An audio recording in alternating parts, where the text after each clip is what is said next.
Police ने उसी घर के सरबराह को उठा लिया, जबकि ये कत्ल लालच और हवस में हुआ था। अस्सलाम वालेकुम, कैसे हैं आप लोग। मैं हूं आपके साथ अदनान और आज आपको ऐसा वाक़या सुनाने जा रहा हूं जिसे सुनने के बाद आप भी होश के नाखन लेंगे।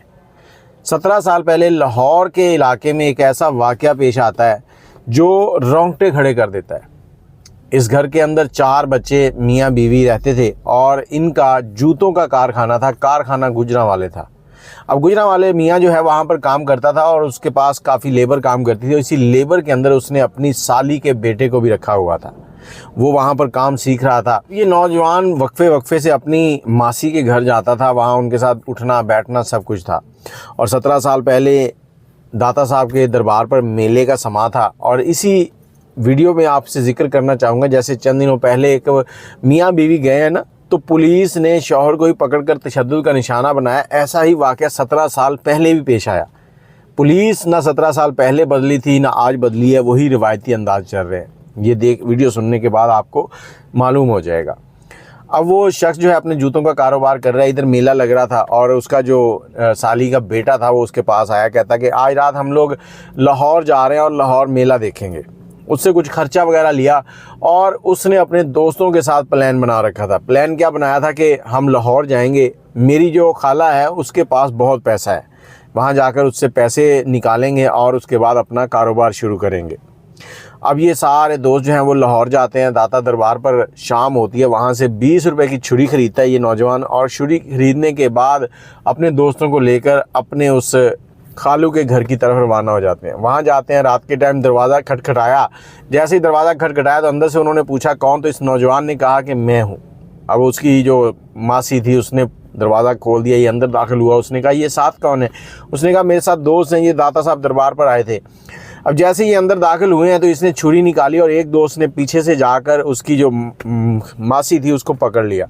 जैसे ही उसको पकड़ा तो इसने उसके ऊपर छुरियों के वार कर दिए, क्योंकि इससे ये था कि अब इसने हमें देख लिया है और अगर ये ज़िंदा बच गई तो ये लोगों को बताएगी कि फ़लाँ ने चोरी की है। उन्होंने पहले उसको कत्ल किया, उसको छुरियां मार रहे हैं। छुरियां मारते मारते छुरी उसके अपने हाथ पर भी लग जाती है। अब ये सारा मामला चल रहा है और इसी दौरान उसका जो बड़ा बेटा है वो उठ जाता है, जिसकी उम्र तकरीबन 10 साल के करीब थी। अब जैसे ही वो उठकर बाहर आता है, शोर थोड़ा सा होता है और उस शोर को देखने तो ये लोग उस बच्चे को भी मार देते हैं। उसके बाद दूसरा बच्चा उठा, तीसरा बच्चा उठा, तीनों को कत्ल कर दिया। 3 लाशें पड़ी हैं, चौथी माँ की लाश पड़ी है और 5वां बच्चा जो है वो 2.5 साल का है। मतलब 4 ये और 5वां वो। 5वां बच्चा 2.5 साल का और इन्होंने कहा कि अब इस बच्चे को भी कत्ल कर दें, इसको छोड़ने का कोई फ़ायदा नहीं है, ताकि लोगों को पता ही न चले कौन कत्ल कर गया। अब उन्होंने 5वां बच्चा जो है उसको पकड़ा और उसके गले के ऊपर भी छुरी चला दी, उसको ज़िबा कर दिया। और उसके बाद उस घर तलाशी लेनी शुरू की तो उस घर में से सिर्फ़ और सिर्फ 5,000 रुपये मिले। अब ये 5,000 रुपये लेने के बाद सारे दोस्त आपस में बात करेंगे। वो कहते हैं कि तुमने तो कहा था यहाँ पर बहुत पैसा है, ये तो सिर्फ 5,000 मिला है, इससे क्या होगा। और वो वहाँ से फिर घबराहट में निकलते हैं, वापस चले जाते हैं।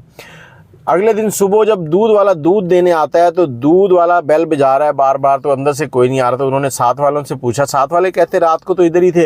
उन्होंने ऊपर से बच्चा भेजा। जैसे ही बच्चा अंदर गया, बच्चे ने देखा कि अंदर तो खून ही खून है, लाशें ही पड़ी हैं। तो लाशें देखकर वो घबरा गया, फौरी तौर पर वापस गया। घर जाके अपनी माँ को बताया कि उधर लाशें पड़ी हैं, उनको तो किसी ने ज़िबा किया हुआ है। अब इतनी बात होनी थी तो कहराम मच गया। पुलिस को कॉल होगी, 15 होगी और ये कहानी जो है उसी मोहल्ले का एक नौजवान हमें सुना रहा है। अब पुलिस आई, पुलिस ने आकर जब सारी चीज़ें देखी तो पुलिस ने सीधा शक जो है उसके शौहर के ऊपर किया। शौहर को उठा लिया गया, उसे उठाने के बाद थाने ले गए, उससे तफ्तीश हो रही है। एक ऐसा शख्स जिसके घर में 5 लाशें पड़ी हैं, बीवी बच्चे, उसकी ज़िंदगी की जमा पूंजी जो है वो ख़त्म हो चुकी है, जिनके लिए वो सब कुछ कर रहा है और उसी को उठाकर उसी की छतरौल की जा रही है। और उसके बाद जब पुलिस को ये आइडिया हो गया और कुछ शवाहिद मिले कि ये तो रात को गुजरांवाले था, तो फिर पुलिस ने उसे छोड़ दिया। और पुलिस ने कहा कि अब आप देखें, इस घर के अंदर कोई भी दीवार फलांग कर नहीं आया, कोई दरवाज़ा टूटने के निशान नहीं है, कुछ नहीं है। कोई ऐसा शख्स आया जो आपकी फैमिली का है और वो अंदर आया है तो उसने ये सब कुछ किया है और जो शख्स ये सब कुछ करके गया है वो ज़ख्मी है।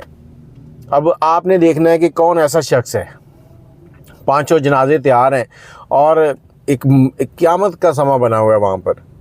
और जब जनाजा हो रहे हैं तो वो शौहर जो है वो अपनी बीवी बच्चों के कातिल को इस मजमे में देख रहा है और उसकी नज़र पड़ती है उन बच्चों में एक बच्चा जो उससे रात को पैसे लेने आए थे कि हम लाहौर जा रहे हैं, उसका हाथ ज़ख्मी था।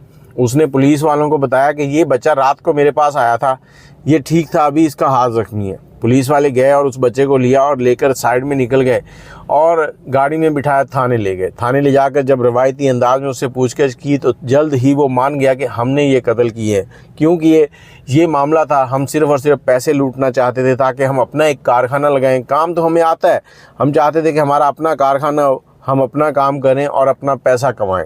इसलिए हम लोग गए थे, लेकिन वहाँ पर हालात ऐसे बदले कि हमसे संभल ना पाए और फिर एक के बाद एक कत्ल हम करते गए। ये तीनों दोस्त जो थे, इनको पुलिस ने गिरफ़्तार किया, उसके बाद केस चला। लेकिन ये कहानी आपको सुनाने का मकसद ये है कि आपके कितने भी नज़दीकी लोग हों, उनके सामने अपने रुपए पैसे की गिनती या ये दिखावा करने की ज़रूरत नहीं है। अक्सर ऐसा होता है कि आपके अपने ही आपके दुश्मन बन जाते हैं। बाकी आप अपनी राय ज़रूर दीजिएगा, दुआ में याद रखिएगा। अगर आपके पास कोई कहानी है तो हमसे ज़रूर शेयर कीजिएगा। नंबर है 030025206229। अल्लाह हाफिज़।